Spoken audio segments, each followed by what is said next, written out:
Macharinta, Alfred Romaldez, Martin Romaldez, pera-pera lang yan. Madadala natin yan sila. Tambaluslos! Tambaluslos! Tambaluslos! Tambaluslos! Tambaluslos! Tambaluslos! Ito po ang masasabi ko sa inyo. Isa akong barumbadong tao. Katoliko ako pero hindi ako nagsisimba. Kasi alam ko, pag ako ay pumasok sa simbahan, baka mag-apoy ang pintuan. Kaya nandito ako, pastilan ginoo ko. Kung hino man ita general, kung hino man ka mga polis, pagkanto ka mo hasirong bilma, bilga na ikaw kiyarante.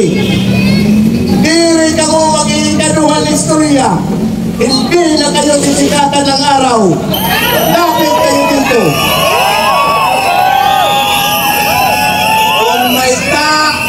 Kung may pabumba-bumba kayo, may patergas-tergas kayo, sa amin hawaray.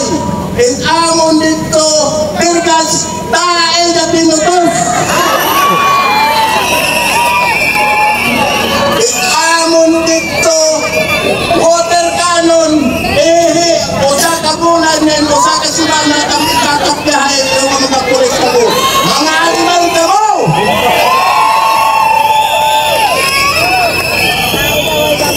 Sorry, adi ako.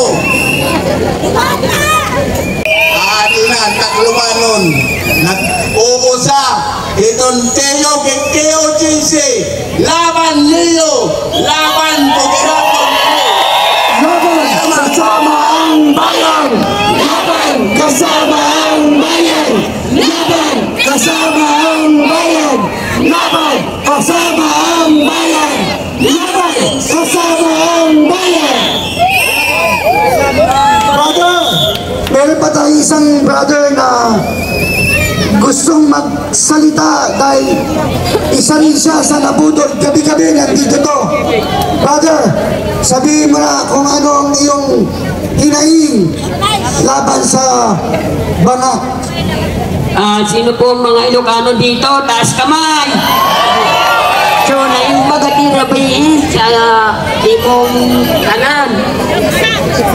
Itong Pangulo na ito, nasa Malacanang na nabudol lahat ng tao na nandito. Di baling mahuli ako, lahat ng Pangulo, maliban lang kay PP Sara, na ipapaw po natin sa susunod na eleksyon. Takas na ba kayo? Yes! Inday Sara Duterte! Inday Sara Duterte! Inday Sara Duterte! Inday Sara Duterte! Okay. Ito po ang aking panawagan para kay Bangag.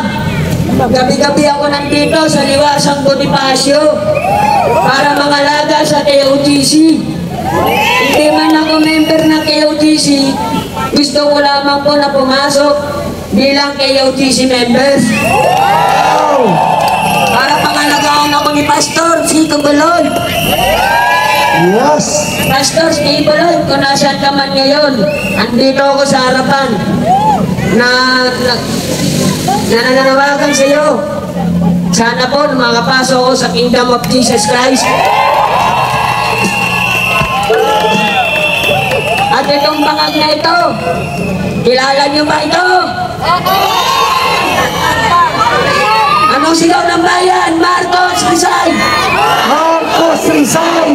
Marcos Rizal! Bangag! Marcos Rizal! Bangag! Marcos Rizal! Bangag! Marcos Rizal! Bangag! Marcos Rizal!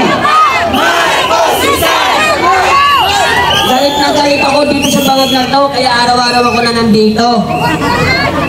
Nanandahil sa Bangag na ito, napudol lahat kami. Simula nung kapatiran naming Alpha Caparong na nabumoto sa kanya, Inagbuhat niya pa kay BP Sara, 32 million. Naging 31 million kay Bongbong Marcos. Kuya, pwede ba magsalita ka ng Ilocano para sa mga kasamahan natin Ilocano, maintindihan naman nila? Itirabihin na kung liwasang Bonifacio at takit na umay gantog iliwasang Bonifacio para hindi magkaisa tayo. Napapagsakin iting bangag na Marcos na Pangulo. At sana itigil na ito ni Marcos Bangag. Yun lamang po, maraming salamat. Salamat po, brother. Last na po ang ating isang sister na nabudol ka ba? Amen, budol na budol kami. Budol na budol. Sige po, paliwanag ko po. Simple mamamayan, simple Pilipino na itang Bongbong Marcos, bumaba ka na. Ang ginawa mo sa QOGC, nilapastangan mo yung pananampalataya ng mga bababang Pilipino na niniwala sa kaligtasan. Alam mo, si Pastor ang hinahanap mo.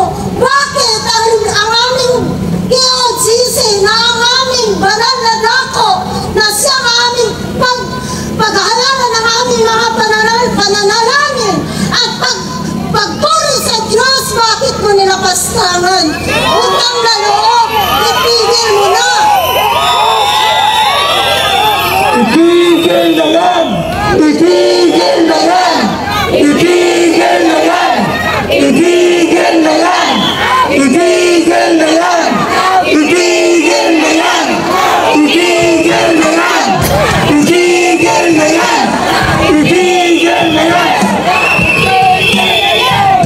Mga kapatid, mga kababayang Pilipino, hindi ako sanay magsalita sa ganitong maraming tao. At first time sa buhay ko na humarap sa ganito kadaming tao. Pero ito gagawin ko dahil nakita ko sa presidente, sa Bangag administrasyon, walang magandang kinabukasan ng ating mga kabataan. Nalawitan na lang! BBM resign! BBM resign! BBM resign! BBM resign!